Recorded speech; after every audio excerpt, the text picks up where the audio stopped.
So, good morning students. Today we are going to start chapter 4, determinants. Now, let us consider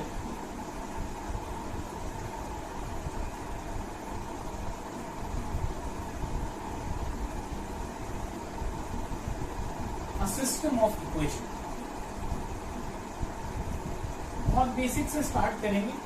सबसे पहले ये जानेंगे कि determinant होता क्या है. So let us consider a system of equation. a1x plus b1y is equal to c1, a2x plus b2y is equal to c.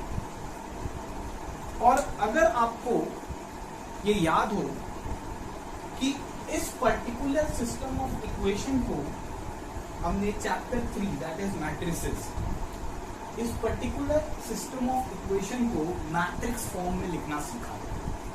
क्या सीखा था हमने? कि हम इसका पर्टिकुलर रिप्रेजेंटेशन एक कर सकते हैं इन द मैट्रिक्स फॉर्म, जिसमें हम एक कोफिशिएंट मैट्रिक्स बना लेते थे. इसको मल्टीप्लाई कर देते थे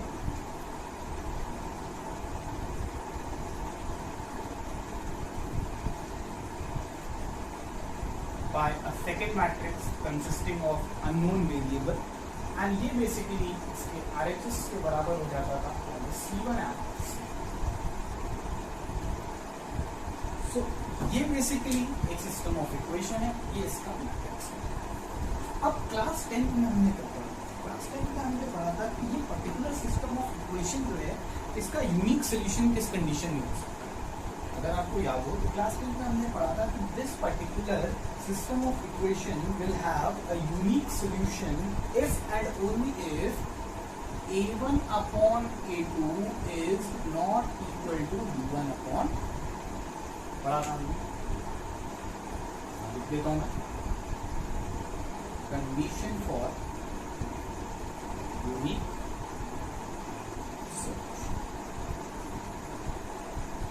मोर प्रिसाइसली मैं इसको ऐसे भी लिख सकता हूं कि a1 b2 is not equal to b1 after cross multiplication. Further a1 b2 minus b1 a2 is not equal to. That means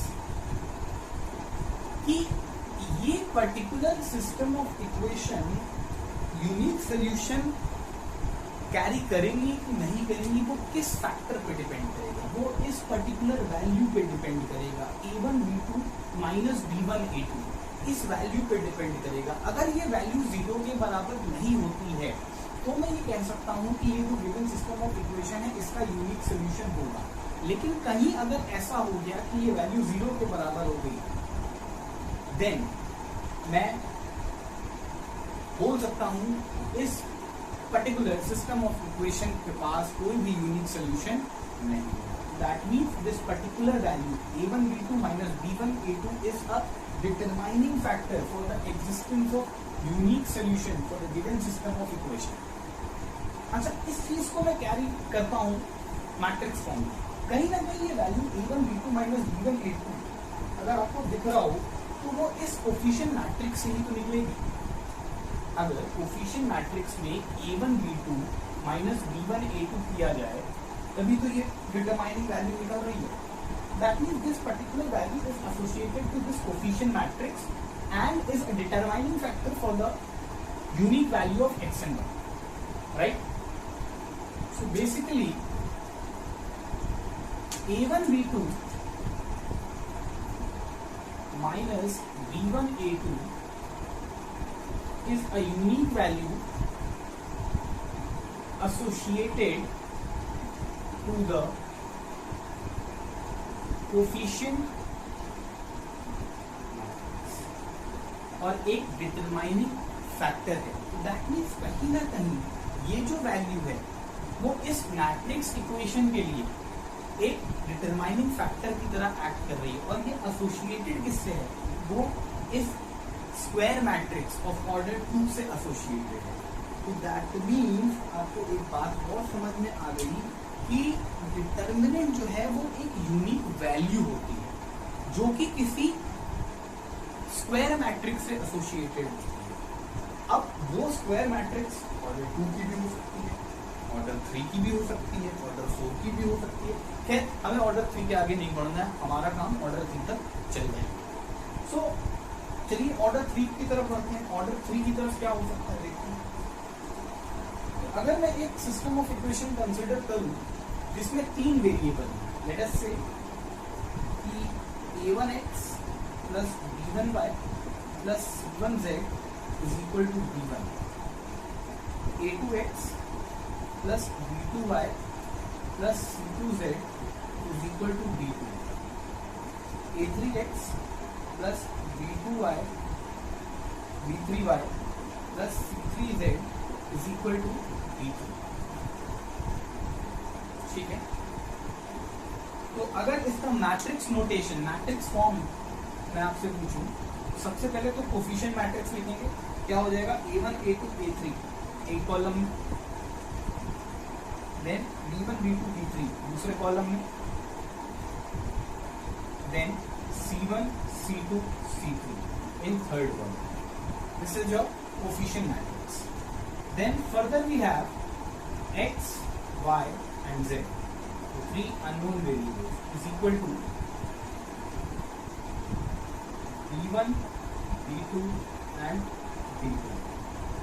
Now again, a unique value of x, y and z for the given system of equation will depend upon this coefficient matrix. इस coefficient matrix की भी कोई एक particular value होगी जिसे solve करेंगे। अगर वो वैल्यू 0 के बराबर नहीं होती है तब तो हम कह सकते हैं कि इस पर्टिकुलर सिस्टम ऑफ इक्वेशन का यूनिक सोल्यूशन होगा। बट अगर कहीं वो 0 के बराबर होगी तब हम उसकी यूनिक सोल्यूशन के बारे में कोई आइडिया नहीं दे सकते, एट प्रेजेंट तो नहीं दे सकते। तो that means again there is a particular value associated to this coefficient matrix. There is a particular value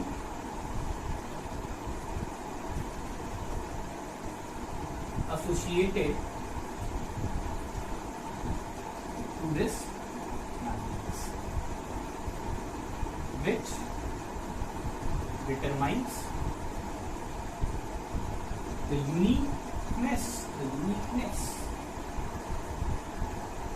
of x, y and z. So ये जो पर्टिकुलर वैल्यू है जो इन कोफिशिएंट मैट्रिक्स से एसोसिएटेड है और यूनिकनेस को डिटरमाइन कर रही है, इसी पर्टिकुलर वैल्यू को हम लोग डिटर्मिनेंट है। सो आपका पहला पॉइंट जो कि मैंने आपको नोट्स में भी दिया हुआ है, can kindly note down your first point जो कि डिटर्मिनेंट से रिलेटेड है कि determinant is basically a unique value associated to a square matrix। अच्छा मैं बार बार बोल रहा हूँ कि स्क्वायर मैट्रिक्स, क्या ये जरूरी है कि स्क्वायर मैट्रिक्स का ही डिटर्मिनेंट आप कैलकुलेट कर पाए? क्या किसी नॉर्मल मैट्रिक्स या किसी रेक्टेंगुलर मैट्रिक्स का डिटर्मिनेंट कैलकुलेट नहीं किया जा सकता? तो जी हाँ, बिल्कुल ये बहुत जरूरी है। whenever you are calculating the determinant value, it is to be done for a square matrix. You cannot calculate the determinant value of a matrix in which the number of rows and number of columns are not equal. That is, अगर कोई matrix square matrix नहीं है तो उसका determinant calculate नहीं किया जा सकता। तो दो इंपॉर्टेंट पॉइंट अभी हमें पता चल गए। सबसे पहला पॉइंट हमें क्या पता चला कि डिटर्मिनेंट जो है वो एक वैल्यू होती है एसोसिएटेड टू अ मैट्रिक्स। दूसरी बात हमें क्या पता चली कि डिटर्मिनेंट वैल्यू जो होती है वो हमेशा एक स्क्वायर मैट्रिक्स के लिए ही कैलकुलेट की जा सकती है, एक ऐसी मैट्रिक्स के लिए कैलकुलेट नहीं कर सकते जिसमें नंबर ऑफ रोज और नंबर ऑफ कॉलम्स इक्वल नहीं, राइट है? तो आई गेस ये 2 पॉइंट्स बहुत ही क्लियर हो गए। सो नेक्स्ट पॉइंट की तरफ चलते हैं कि मैट्रिक्स तो हो गया रेक्टेंगुलर अरेंजमेंट, इसके बारे में पूरा चैप्टर 3 हमने पढ़ रखा है। डिटर्मिनेंट एक पर्टिकुलर वैल्यू होगी जो कि सिर्फ और सिर्फ स्क्वायर मैट्रिक्स से एसोसिएटेड होता है। क्योंकि सिर्फ और सिर्फ स्क्वायर मैट्रिक्स से एसोसिएटेड है। तो नेक्स्ट इंपॉर्टेंट चीज आती है कि कैसे डिटर्मिनेंट वैल्यू निकालते हैं। तो डिटर्मिनेंट वैल्यू निकालने का तरीका बहुत ही सिंपल है, बहुत बेसिक स्टेप्स हैं, उन स्टेप्स को हम फॉलो करेंगे और बहुत इजीली कैलकुलेट कर लेंगे डिटर्मिनेंट वैल्यू। सबसे पहले अगर आपके साथ, तो मैंने इस वीडियो के साथ PDF लिंक भी दिया है, उसमें आप देखें तो सबसे बेसिक से मैंने स्टार्ट किया है कि how to calculate the determinant of order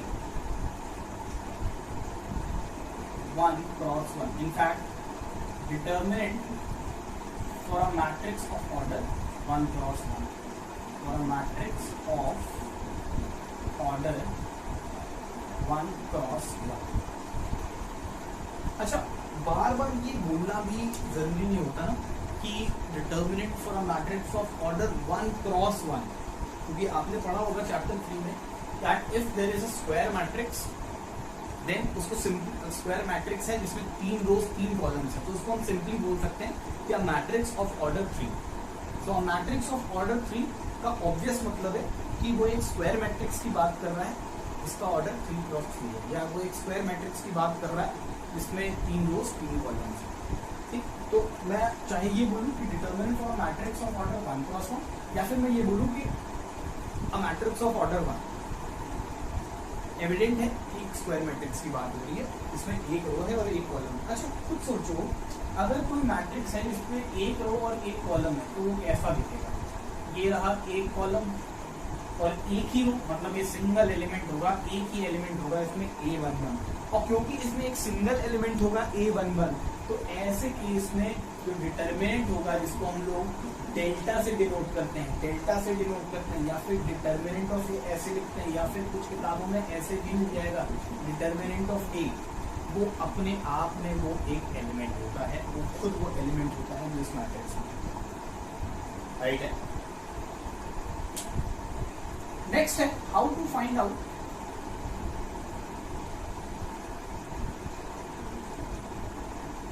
determinant for a matrix of order, again मैं 2 क्रॉस 2 लिख रहा हूं, बट मैं ऐसे भी बोल सकता था determinant for a matrix of order 2, तो भी सेम बात है। तो एक ऑर्डर 2 की मैट्रिक्स का मतलब हो गया 2 रोज एंड 2 कॉलम्स। लिख लेते हैं 2 रोज और 2 कॉलम्स की मैट्रिक्स लिख लेते हैं। सबसे पहले फर्स्ट पेज पे कौन सा एलिमेंट आएगा? जो पहली रो और पहले कॉलम में, यानी कि रो भी पहला और कॉलम भी पहला, तो A11। उसके बाद क्या होगा? क्योंकि हमें 2 रोज की और 2 कॉलम्स चाहिए, तो अगला कॉलम भी बनाना ही पड़ेगा। अब ये क्या है? ये रो कौन सी है? ऑब्वियसली फर्स्ट रो है, और कॉलम कौन सा है? सेकेंड कॉलम, तो A1।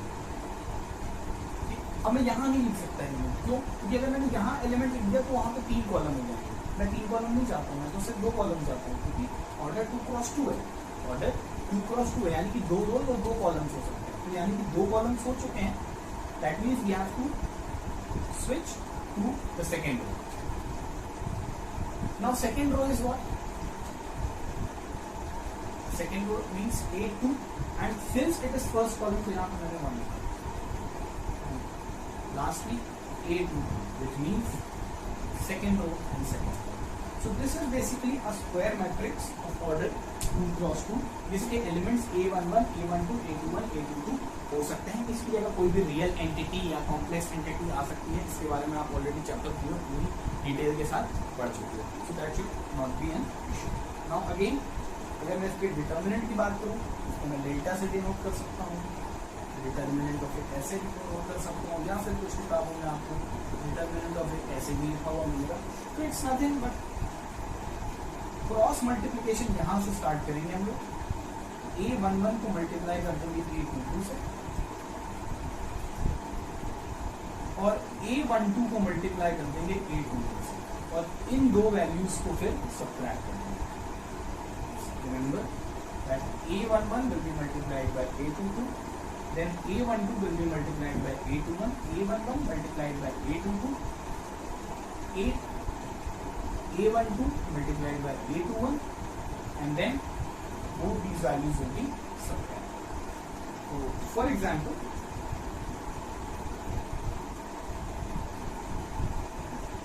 जैसे मैंने आपसे कह दिया कि डिटर्मिनेंट A निकालना है, क्योंकि डिटर्मिनेंट निकालना है A का, तो मैंने एक डिटर्मिनेंट ले लिया, लेट अस से 3, 5, 2, 9. So obviously, in fact this is a matrix. Now I want to find out determinant of A. So determinant of A will be nothing but determinant sign लगा दिया मैंने. अब इस वैल्यू को solve करने का अभी मैंने तरीका बताया था, A11 into A22. That means ये वैल्यू और ये वैल्यू मल्टीप्लाई होंगी 3 into 9. फिर ये वैल्यू और ये वैल्यू मल्टीप्लाई होगी, दैट मीन्स 5 into 2. एंड फिर इन दोनों को सबट्रैक्ट करेंगे. We have 3 into 9 27 minus 5 into 2 10. So we have 27 minus 10 which is equal to 7. So determinant A कितना आ गया हमारे पास 7. Am I clear? So एक क्वेश्चन मैं आपको देता हूँ, आप बिल्कुल उसे सॉल्व करिए और चेक करिए if you are able to find out the correct answer or not. -1 3 -5 and 2. Determinant of A equal to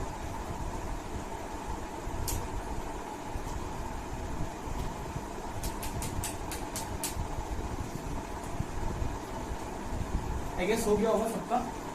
simple वही पुराना step, -1 into 3 that is -3, -5 into 2 that is -10 and फिर इन दोनों को सबट्रैक्ट करना. That means -3 plus 10 which is 7.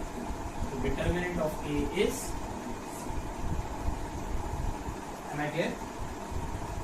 तो मेरे ख्याल से डिटर्मिनेंट अगर मैट्रिक्स ऑर्डर 1 क्रॉस 1 का निकालना है तो भी कोई प्रॉब्लम नहीं होनी चाहिए, ऑर्डर 2 क्रॉस 2 का निकालना है तो भी कोई प्रॉब्लम नहीं होनी चाहिए, राइट? एक छोटा सा एग्जांपल और डिस्कस कर सकते हैं.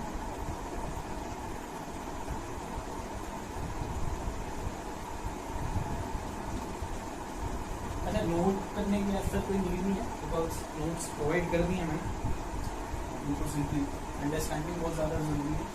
नोट्स तो मैंने दे दिए पीडीएफ फॉर्मेट में, आप उसे सिंपली नोट कर सकते हो तो आप रिकॉर्ड में रख सकते हो. चलो एक मैट्रिक्स और कंसीडर करती हूँ.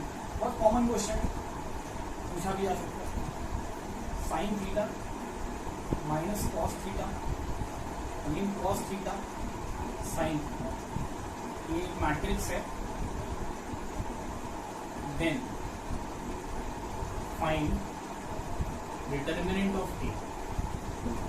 बहुत तेजी के साथ ही क्वेश्चन हो जाएगा, एकदम प्रॉब्लम नहीं होनी चाहिए. अरे सिंपल है ना भाई. डिटर्मिनेंट ऑफ ए को नया तरीका जो ना साइन थीटा कॉस थीटा के, उससे चीजें तो ना बदलती, प्रोसेस तो वही रहना अपना. प्रोसेस में अभी भी कोई चेंज नहीं आना है. ऐसा नहीं साइन थीटा कॉस थीटा का कुछ नया लगा देने लगेगा, ऐसा कुछ नहीं. Sine theta into sine theta करेंगे, साइन स्क्वायर थीटा चल रहा है. Cos theta into cos theta तो कॉस स्क्वायर थीटा होगा, लेकिन एक माइनस साइन है तो ये हो गया माइनस का कॉस स्क्वायर थीटा. मल्टीप्लाई कर लिया, अब दोनों को सबट्रैक्ट करना होता है. याद आया? दैट मींस ये हो गया sine square theta minus minus plus cos square theta. Expected है क्लास 12 के स्टूडेंट से कि sine square theta plus cos square theta बता पाओ कितना होता है. कितना होता है? गुड 1. जो नहीं बता पाया बहुत मेहनत की. Sine square theta plus cos square theta जो है 1. सो ये डिटर्मिनेंट हो गया for a matrix of order 2 cross 2. यहाँ तक तो चीजें बहुत ही इजी गोइंग थी, कोई दिक्कत किसी को नहीं होनी चाहिए थी. किसी को दिक्कत है एक बार फिर से वीडियो रिवर्स करके देख सकते हैं आप, and things will be more clear to you. Now moving on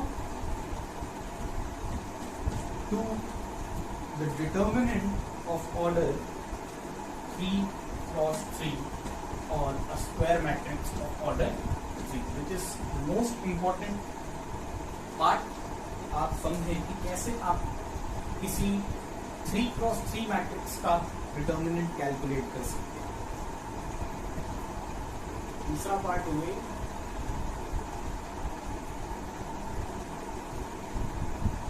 determinant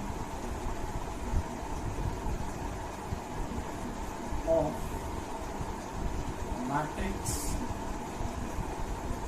of order 3 cross 3, जिसे मैं ऐसे भी बोल सकता हूँ, determinant of a matrix of order 3, simply means square matrix होगा।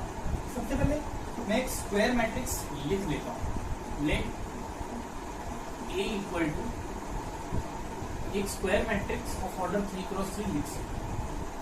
3 क्रॉस 3 से समझ में आ गया कितने रोज होंगे, 3 रोज होंगे। कितने कॉलम्स होंगे, 3 कॉलम्स होंगे। तो 3 कॉलम्स 1 2 एंड 3, 3 रोज मतलब 1 2 एंड 3। टोटल 9 एलिमेंट्स होने चाहिए। ये डॉट्स दिखा रहे हैं, ये 9 एलिमेंट्स हैं। सबसे पहले फर्स्ट एलिमेंट का पहला एलिमेंट यहाँ ये क्या है, फर्स्ट रो है और फर्स्ट कॉलम है, तो दैट मीन्स कि A11 यहाँ पे मूव करते हैं नेक्स्ट एलिमेंट की तरफ। ये रो तो फर्स्ट है, सबसे पहले रो का नंबर लिखा जाता है, लेकिन कॉलम कौन सा है, सेकेंड कॉलम। अगर हम इसकी बात करें तो ये फर्स्ट रो है, लेकिन कॉलम कौन सा है, थर्ड कॉलम। अब जब इस एलिमेंट पे हम आए तो हमने देखा कि रो बदल गई। अब कौन सी रो है, पहली रो, ये कौन सी रो है, दूसरी रो है, सेकेंड रो है। This is second row, but column कौन सा है, फर्स्ट। बात समझ में आ रही है ना कि जब भी हम एलिमेंट्स को लिखते हैं तो सबसे पहले रो का नंबर लिखते हैं, उसके बाद कॉलम का नंबर। जैसे कि अगर मैं इसकी बात करूं तो this is second row and column भी सेकेंड है। इसकी बात करूं तो रो भी सेकेंड है, लेकिन कॉलम थर्ड है। फर्दर 3-1 मेरे ख्याल से सब लोग प्रेडिक्ट कर पा रहे हो। तो this is basically a square matrix of order 3। अब मैं चाहता हूं कि मैं इसका डिटर्मिनेंट फाइंड करूं, डेल्टा, या फिर डिटर्मिनेंट ऑफ ए, या फिर डिटर्मिनेंट ऑफ। बहुत ध्यान से सुनेंगे। ऐसी मैट्रिक्स में इसका ऑर्डर 3 क्रॉस 3 है, इसका ऑर्डर 3 क्रॉस 3 है। सबसे पहले ये डिसाइड करना जरूरी है कि आप किस रो या किस कॉलम के अलोंग मैट्रिक्स को एक्सपैंड, डिटर्मिनेंट को एक्सपैंड करना चाहते हैं। तो सबसे पहले तो अपने मन में यही डिसाइड कर लो कि किस रो या किस कॉलम के अलोंग आप एक्सपैंड करोगे। तो क्योंकि ये बहुत इनिशियल स्टेज है, तो मैं कहता हूँ कि पहली रो के लिए, ठीक है। मैंने क्या बोला कि I will be expanding this determinant along the first row, जिसको मैंने ग्रीन से मार्क कर दिया, इसको मैंने ग्रीन से मार्क कर दिया, ठीक है। प्लीज ध्यान दे रहे हैं लोग, ग्रीन से मार्क कर दिया, यानी कि मैं डिटर्मिनेंट कैलकुलेट करूंगा अलोंग रो 1, फर्स्ट रो के अलोंग एक्सपैंड करूंगा। तो किस, जैसे ही मैंने ये डिसाइड कर लिया कि मैं किस रो के अलोंग एक्सपैंड करूंगा, वैसे ही मेरे मन में आ जाना चाहिए कि मैं ये तुरंत A11, A12 और A13 तो लिखूंगा। उसका रीजन आपको समझ में आ जाएगा। एक बार लिखना सीख जाएंगे, उसके बाद कैलकुलेट करना कोई बड़ी बात नहीं। सबसे पहले मैंने क्या लिख दिया, A11, A12, A13 लिख दिया, ठीक है। उसके बाद मैं डिसाइड करूंगा साइंस के बारे में, इसके आगे प्लस लगा दूं कि माइनस लगा दूं, क्या लगाऊं। तो उसके लिए लॉजिक बहुत सिंपल है। मैं इसके आगे कौन सा साइन लगाऊंगा, प्लीज ध्यान दीजिएगा। मैं इसके आगे -1 की पावर, -1 की पावर, मैं फिर से बोल रहा हूँ -1 की पावर। अब पावर में कौन सा नंबर होगा, इन दोनों का सम। पावर में इन दोनों का सम, पावर में क्या होगा, इन दोनों का सम। मतलब रो प्लस कॉलम, जो भी एलिमेंट लिखा है रो प्लस कॉलम, यानी यहाँ पे -1 1 + 1, यहाँ पर क्या हो जाएगा -1 की पावर 1 + 2। यहाँ पे इसके आगे क्या लिखोगे, -1 की पावर 1 + 3, ठीक है। यहाँ पे 1 और 1 लिखा था तो 1 + 1 लिखा, यहाँ पर 1 और 2 लिखा था तो 1 + 2 लिखा, यहाँ पे 1 और 2 लिखा था 1 + 3 लिखा। इतनी बेसिक बात को पहले समझना जरूरी है, ठीक। ये लिखने के बाद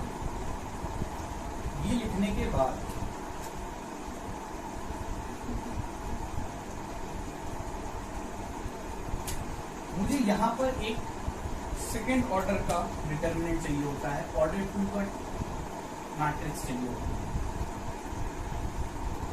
सबके साथ, ठीक है। अब यहाँ पे कौन सी मैट्रिक्स है वो कैसे डिसाइड करें? तो इट्स नथिंग, प्रोसेस फॉलो करेंगे, बहुत इजी समझ में आएगा आपको। प्लीज ध्यान दीजिएगा, मेरे मार्कर्स की ओर ध्यान दीजिएगा। ये क्या लिखा हुआ है? A11। तो first row first column, that means मैं क्या करूंगा, मैं पहली रो और पहले कॉलम को हाइड करूंगा। मतलब मैं पहली रो और पहले कॉलम को हाइड करूंगा, क्योंकि ये A11 लिखा है तो मैं पहली रो और पहली कॉलम को हाइड करूंगा। तो जब मैं पहले रो और पहले कॉलम को हाइड कर दूंगा तो मुझे क्या मिलेगा, ये और ये हाइड कर दिया मैंने, तो मुझे मिला A22 A23 A22 A23 A32 A3। Hide करेंगे आपसे बहुत इजी आएगा, ठीक।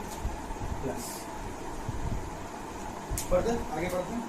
अब ये क्या है, यहाँ पे कौन सी वैल्यूज लिखेंगे? A12 लिखा हुआ है, तो यहाँ जब A11 लिखा तो मैंने फर्स्ट रो और फर्स्ट कॉलम को हाइड कर दिया। अब यहाँ पे A12 लिखा हुआ है तो मैं किसको हाइड करूँगा? फर्स्ट रो और सेकंड कॉलम। अरे A12 लिखा है ना, तो that means first row and second column. So first row and second column छुपा देते हैं। फर्स्ट रो को, फर्स्ट रो तो ये हो गई, फर्स्ट रो तो ये हो गया आपकी, है ना, ये फर्स्ट रो हो गई। सेकंड कॉलम भी छुपा दिया आपने। क्या दिख रहा है? A21 A31 ये और ये एलिमेंट दिख रहा है। दिख रहे हैं कि नहीं दिख रहे हैं? इनको नहीं दिख रहा है प्लीज हाइड करके अपनी कॉपी में देखेंगे तो दिखेंगे। A21 A23 A31 A3, right. फिर प्लस फिर आ जाइए A13 का क्या मतलब होता है? A13 सिंपली मीन्स पहला रो छुपा देना है और थर्ड कॉलम छुपा देना है। तो पहला रो तो यही है हरा वाला, इसको भूल जाओ। थर्ड कॉलम तो ये है ना, फर्स्ट सेकंड थर्ड कॉलम, इसको भूल जाओ। तो ये और ये जब भूल गए तो क्या दिख रहा है? लिखा A21 A22 A31 A32। हमारे क्लियर? ये लिख लेते हैं A21 A22 A31 A32, right. कोई दिक्कत की बात नहीं होनी चाहिए। नाउ फर्दर सॉल्व करना है। -1 की पावर 1 + 1। अच्छा, हमें पता है कि जब भी -1 की पावर इवन होगी तो प्लस दे देगा, और जब भी -1 की पावर ऑड होगी तो वो माइनस दे देगा। तो ये -1 की पावर 2 है तो आंसर 1 हो जाएगा। 1 मल्टीप्लाइड बाय एनी नंबर 1, वापस से वो नंबर दे देते हैं, तो लिखने की जरूरत है इस पर नहीं। तो ये क्या हो जाएगा? A11 multiplied by this determinant. ये डिटर्मिनेंट तो ऑर्डर 2 का है, अभी पिछले केस में हमने सीखा था। तो इसको कैसे निकालते थे? याद करिए, A22 A33 minus A23 A3, right. Now -1 की पावर 1 + 2, -1 की पावर 1 + 2 का मतलब हो गया -1 की पावर 3। -1 की पावर 3 कितना होगा? -1 होगा। तो ये वैल्यू -1 होगी एंड प्लस इंटू माइनस फिर से माइनस हो गया, ठीक है। इंटू A12 था। सॉल्व करना ऐसे आता है, इस डिटर्मिनेंट को सॉल्व करना आता है। A21 into A33 minus A23 into A31, right. -1 के बाद 1 + 3, वेरी इजी, बनाने की जरूरत नहीं है, 1 होगा। A13 ऐसे ही लिख दिया। फिर अब इसको सॉल्व करना हमें आता ही है। A21 मल्टीप्लाई हो जाएगा आपका A32 से minus A22 into A3, right है। अब इसको फर्दर सॉल्व करना है। A11 into A22 into A33 minus A11 into A23 into A3, ये पर्टिकुलर वैल्यू। इसको याद करने की जरूरत नहीं है, ये फॉर्मूला नहीं है, ये तरीका है। इसको जब नंबर्स आ जाएंगे इसकी जगह तो हम नंबर्स रख के सॉल्व करेंगे, वैल्यूज ही मिलेंगी। बस फॉर्मूला याद करो। A12 into A21 into A33। Now minus into minus becomes plus, तो ध्यान नहीं देगा आपको, तो भारी बात बता दो। माइनस इंटू माइनस प्लस, भारी बात। A12 into A23 into A31 plus फिर A13 into A21 into A32 minus, basic multiplication है, 6 से करते आ रहे, प्लस 6 में से 0 हो गए। तो इस पर्टिकुलर वैल्यू को सॉल्व करके हम डिटर्मिनेंट निकाल सकते हैं ऑफ ऑर्डर 3। मतलब एक एग्जाम्पल डिस्कस कर लेते हैं ऑफ ऑर्डर। सपोज मैंने एक मैट्रिक्स ए कंसिडर कर ली,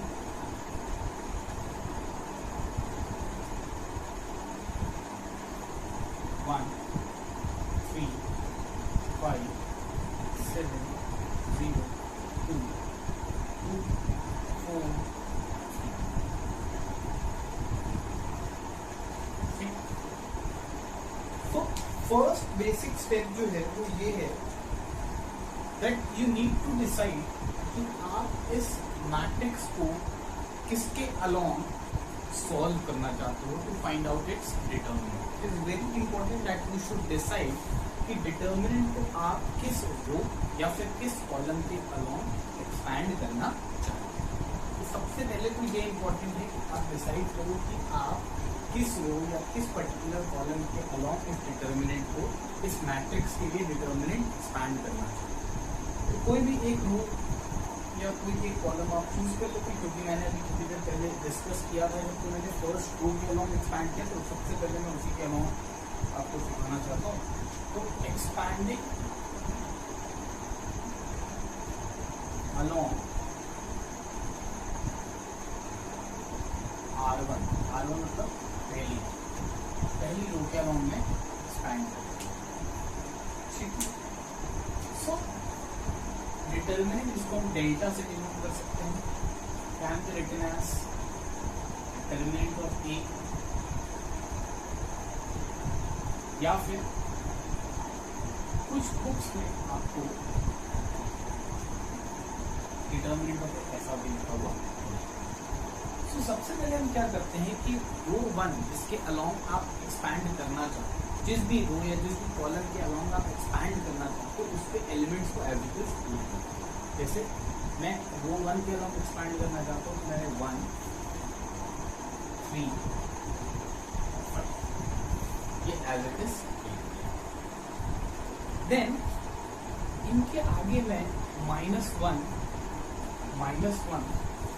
और -1 भी लिखा हूँ, और इस -1 को एक सर्टेन पावर पे हम रेज कर देंगे, और ये जो पावर है this will be basically equal to the sum of row number and column number of this particular element.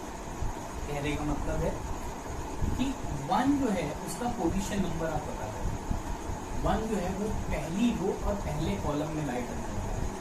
तो मैं क्लियर कर देता हूँ कि अगर मैं 1 की बात करूँ तो दिस इज A1, पहली रो पहला column, first row and first column. If I talk about 3 then this is first row second column. If I talk about 5 then this is first row third column. So अगर मैं 1 की बात करूँ तो first row first column का है, इसलिए -1 की पावर क्या हो जाएगा 1 + 1। I + j की वैल्यू लिखते हैं, I refers to the row number and j refers to the column number. Then 3 first row second column का एलिमेंट है, that's why -1 raised to the power 1 +, अगेन 5 -1 raised to the power 1 +, this is your second step. Now third step is writing a determinant.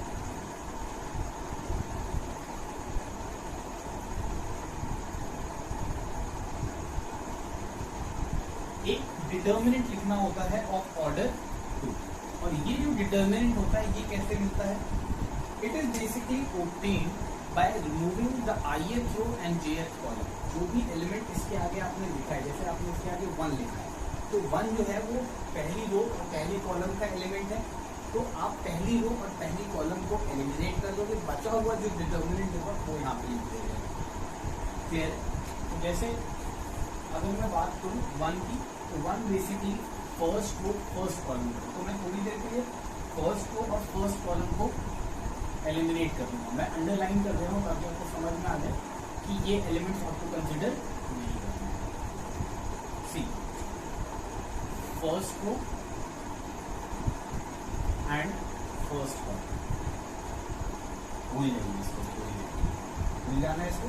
क्या दिख रहा है 0 2 4 3, so we copy out 0 2 4।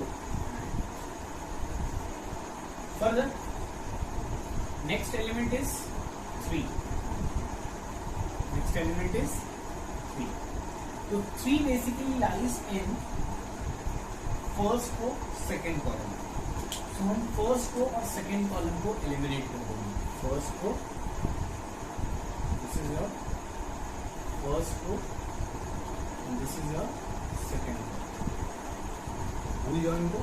क्या दिख रहा है 7 2 2 3 as it is 7 2 2 and 3, right? Then we have 5. So 5 lies in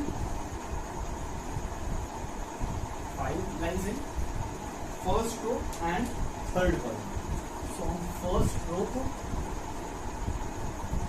और third column को फिर से एलिमिनेट करते हैं।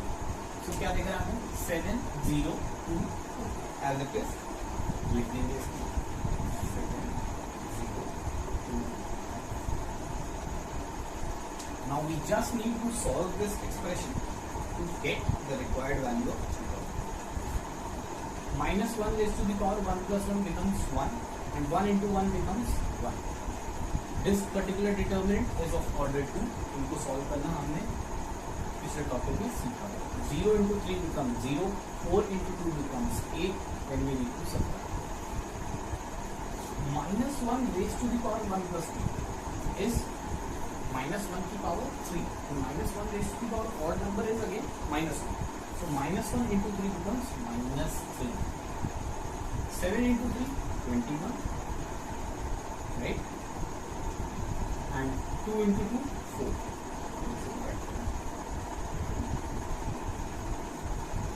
Minus 1 raised to the power 1 plus 3 becomes 1. 1 into 5 becomes 5. 7 into 4 28. 2 into 0 0.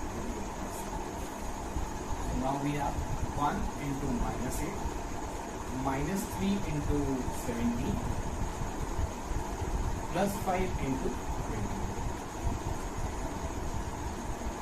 minus 8, minus 51, and 1. Is that clear? बिल्कुल इसे हम solve कर सकते हैं। प्लीज सॉल्व कर लीजिए। कितना आ रहा -59 plus 1.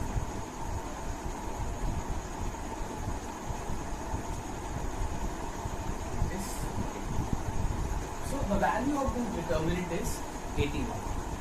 अच्छा, अभी मैंने ये डिटर्मिनेंट जो है एक्सपैंड किया था along row R1।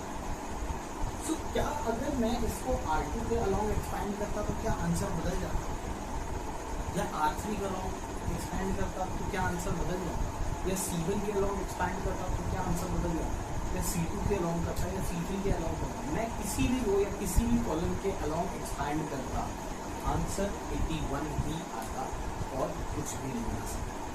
That means while calculating the determinant you can expand it along any particular row or any particular column. There will be no change observed in the value of the determinant whatsoever, right? So एक काम करते हैं, इसी answer को चलो verify करके देखते हैं। एक बार कॉलम 2 के अलोंग एक्सपैंड करते, कॉलम 2 के अलोंग एक्सपैंड करके प्रोसेस में रखेंगे, प्रोसेस में कोई भी चेंज नहीं करेंगे। देखते हैं आंसर अभी हमें याद है 81 आया था। देखते हैं फिर से आते हैं। अब की बार क्या कर रहे हैं, कॉलम 2 के अलोंग एक्सपैंड कर रहे हैं। रिमेंबर हम किसके अलोंग एक्सपैंड करने जा रहे हैं, कॉलम 2 के अलोंग एक्सपैंड करने जा रहे हैं। प्रोसेस हमें याद है, किसी भी रो के अलोंग या किसी भी कॉलम के अलोंग एक्सपैंड करें हमें आंसर सेम मिलेगा। एक बार हमने सेकेंड कॉलम 2 के अलोंग एक्सपैंड किया तब भी हमें आंसर सेम मिला, ठीक। That means the value of the determinant will remain unchanged in spite of the fact कि आप अलग अलग रोज या अलग अलग कॉलम्स के अलाउंग एक्सपैंड करें। इम्पॉर्टेंट ये है याद रखना कि आप सिर्फ या तो रो के अलाउंग एक्सपैंड करें या सिर्फ कॉलम के अलाउंग एक्सपैंड करें। प्लीज ऐसा कुछ नया मेथड मत दिखा दीजिएगा जिसमें आपने डायगोनल के अलाउंग एक्सपैंड करें, ऐसा कुछ नहीं होता। इधर you have to expand along R1, R2, R3 or along C1 or C2 or C3. You will get answer, the same answer in every case. Next we have कि कुछ एक छोटे मोटे पॉइंट्स हैं जो आप याद रखेंगे तो आप अपनी कैलकुलेशन बता सकते। ऑलवेज ट्राई कि हमेशा उस रो या उस कॉलम के अलोंग एक्सपैंड किया जाए जिसमें मैक्सिमम नंबर ऑफ जीरोस हैं। जैसे कि आपने देखा मैंने कॉलम 2 के अलाउंग एक्सपैंड किया या मैं रो 2 के अलाउंग एक्सपैंड करता तो कुछ खास मतलब कैलकुलेशन में बच जाती। क्यों बच जाती? क्योंकि इसमें एक एलिमेंट जीरो होता है। जैसे कि आपने यहाँ देखा था मुझे इसको सॉल्व करने की जरूरत नहीं पड़ी, मैंने सिंपली जीरो लिख दिया था इसको बिना सोचे समझे, क्योंकि यहाँ तो जीरो था ना, zero multiplied by anything will give you zero. कुछ हद तक कैलकुलेशन बचाने के लिए for making your calculation easier, you can expand along that particular row or that particular column which is having maximum number of zeros. So this was all about calculation of determinants of order 3. So today we have learned what a particular determinant means, what is the value of a determinant, significant form, then we have how to calculate determinant of order 1, then we have how to calculate the value of determinant of order 2, and then the most important one, the value of the determinant of order 3. So in next class आप properties पढ़ेंगे determinants की। So आज के लिए ये lecture आपका exercise 4.1 आपको पूरी सॉल्व करा देगा बहुत इजीली। So आप एक्सरसाइज 4.1 लगाइए, इसके क्वेश्चंस करिए, देखिए आप कहाँ तक पहुँच सकते हैं। So all for lecture 1 today, will meet tomorrow for lecture 2 and will be studying about properties of determinants. Thank you so much.